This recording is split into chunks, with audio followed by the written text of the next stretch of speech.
thank you so much for taking the time to speak with me. Thanks for having me, Nate. Yeah, I know. We've spoken a couple of times now, so it's kind of like a walk in the park, eh? It is. Yeah.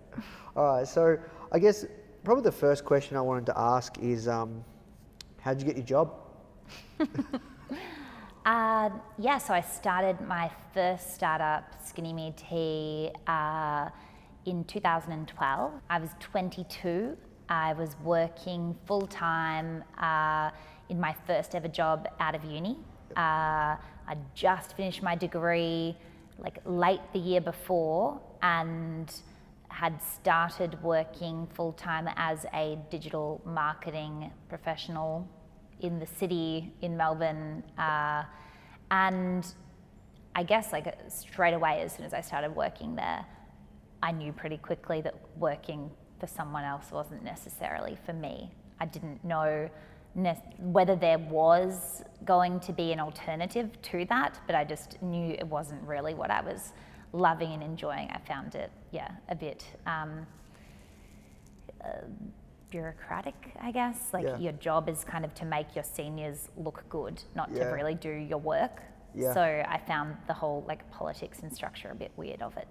But yeah, so I guess I started Skinny Me Tea as a side project, just because I had been always interested in tea, and I'd done a few detoxes on the market, and one of my main problems with them was just that they weren't natural enough. Like you're taking a tablet, or you're drinking this powdered mix and you're like, what is in here? Whereas tea is such a natural way, and if you're detoxing, you want a natural product.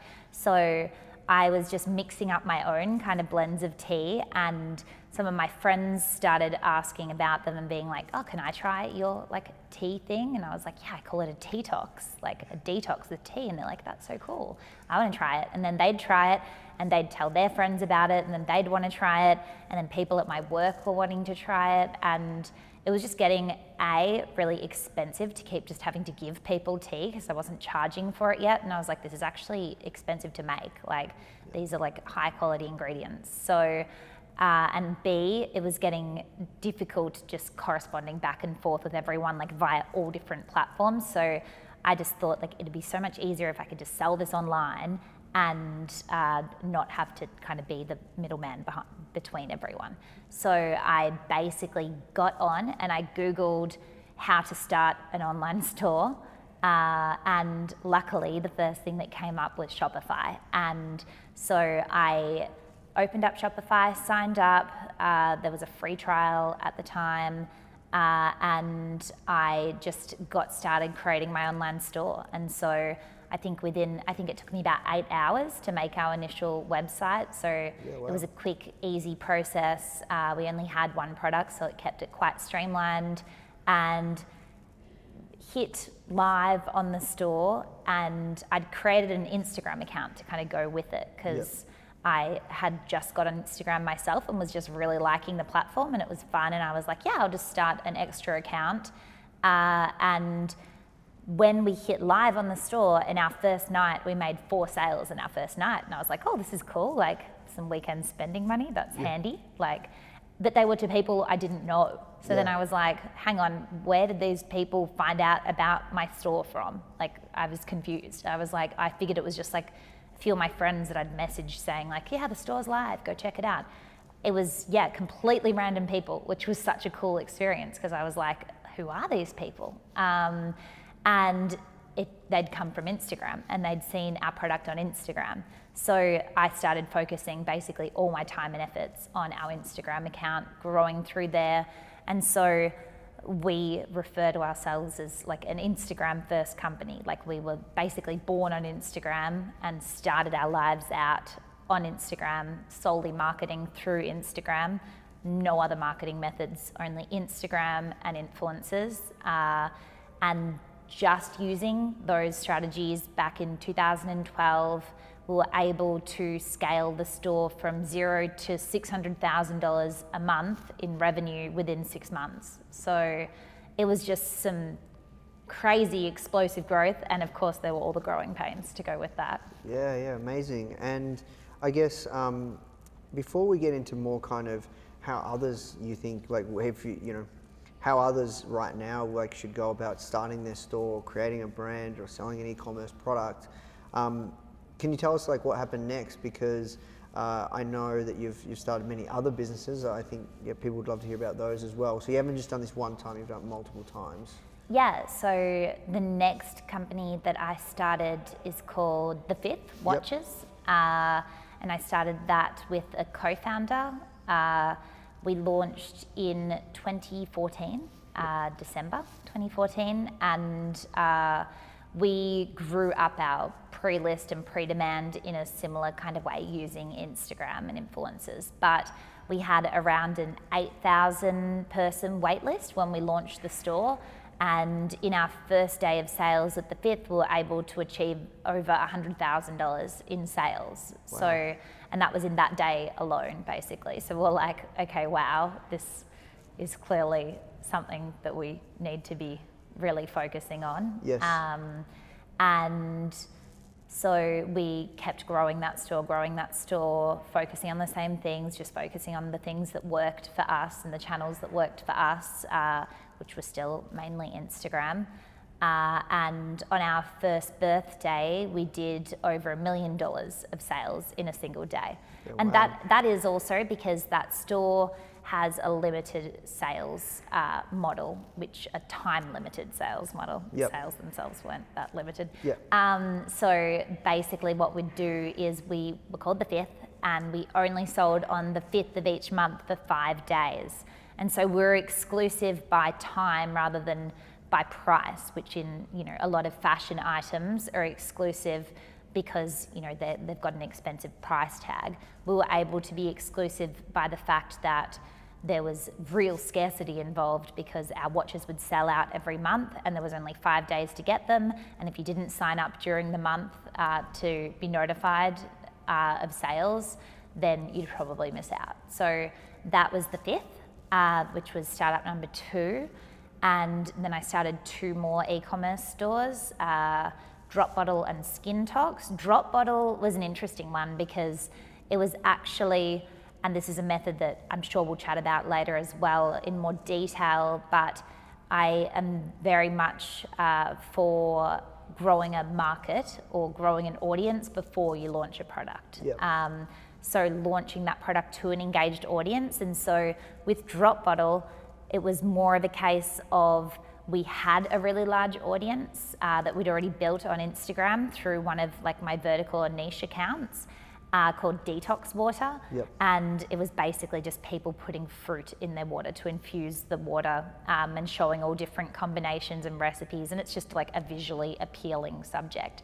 So it did really well on Instagram. I'd seen that it was really trending on Pinterest actually. Yep. And then I brought that trend sort of across onto Instagram because not that many people were posting on it, and curated all the content from Pinterest and then increasingly from Instagram for that account, and we're able to grow to 900,000 followers within a few months basically. Yeah, wow. So we're like, wow, this is a really high momentum topic. This is definitely something that is trending in the market right now. How, from a brand perspective, what's a way that we could kind of capitalize on this, or what's a way that we could commercialize or monetize this audience. So it's detox water. So we made a detox water drink bottle, which made sense.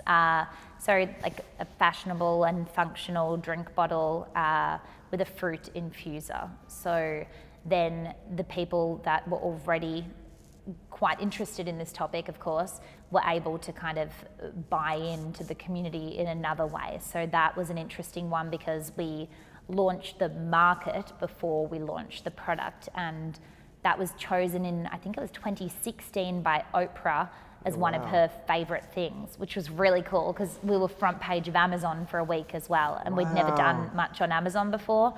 So that was how to do Amazon 101 by being thrown in the deep end, which was a lot of fun. And she found us, or her team found us through social media. So they were just following us on Instagram. And so they discovered us through there, and it's not like we sent in our product to be reviewed or anything. it was a big surprise when we got an email from Oprah's team being like, she's chosen you as one of her favorite things. I was like, I didn't know Oprah knew what we were. That's so cool. That's so cool. So it's clear to say, like, you've had a lot of success. You're very, very good at what you do. You've done this multiple times. You've had, these incredible brands that you've built. So I guess the first thing that people want to know is, like, what's the first place to get started? For people that are just watching this right now, like, how can they first get started? What's the first step? The first step's coming up with your idea. Yeah. I'd say. And like, how should people be going about that? So the first thing to note is that you don't need to create some crazy new concept or idea. You can take an existing product that already exists and kind of reinvent that product or change it to make it better or different. So the way that I go about that usually is by changing just a single dimension of the product. So with the fifth, for example, that dimension was time. So we were able to change our entire direction of the company by just changing that one dimension that was time. So we were only selling on the 5th of each month for 5 days, and that made our company different. That became one of our central unique value propositions. So things like time limited sales and introducing scarcity and factors like that into the product.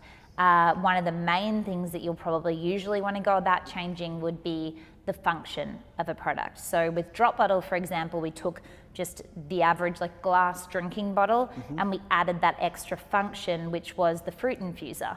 So that was a good way to go about that. So there's time, there's function, then there's design. With Drop Bottle, we added cool, quite fashionable rose gold lids and other trending kind of colorways, and we added an easy handle so that it's a glass bottle, so that it's transportable as well. So we changed the design through that.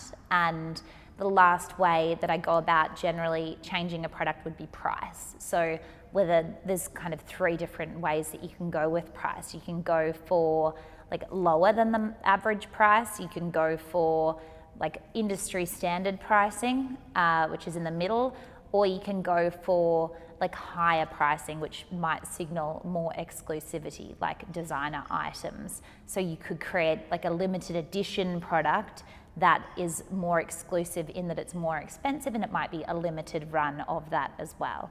So they're kind of the 4 main things. Function, design, time, and price. You want to simultaneously build an audience on social media and use that audience to get sign-ups for, maybe your pre-launch or your wait list for your product via email, so that then once you launch, you can do a big email push out to those. Yep. So social media is definitely, and Instagram specifically, is still one of the key places that I will go to when starting any new startup, any new company. Today still as well. Start building an audience as soon as possible. Yep. You don't even need to have your product completely formed in your mind yet. You don't even have to know exactly what you're going to do. You might just know the general area you're interested in. You're okay, I'm definitely interested in the fitness industry. And so you might start building an account and a community around fitness, giving different workout tips or recipes or nutritional advice, whatever, and start to grow that community there, because the best way to know that your product is going to succeed and to have good validation early on is by having an audience to already launch to. So that would be tip number 1. My tip number 2 would be, and it's a quote from Reid Hoffman, if you're not embarrassed by the first version of your product, you've launched too late. When I launched Skinny Me Tea, I literally would hand blend the tea, put it in these little hideous cellophane bags, wrap them up, put a sticker on it, write with a permanent marker, SMT, or just do a love heart. Oh God, it makes me kind of sick. I didn't know about this one. Oh God. Onto the little cellophane thing, and that was how I sealed the bag.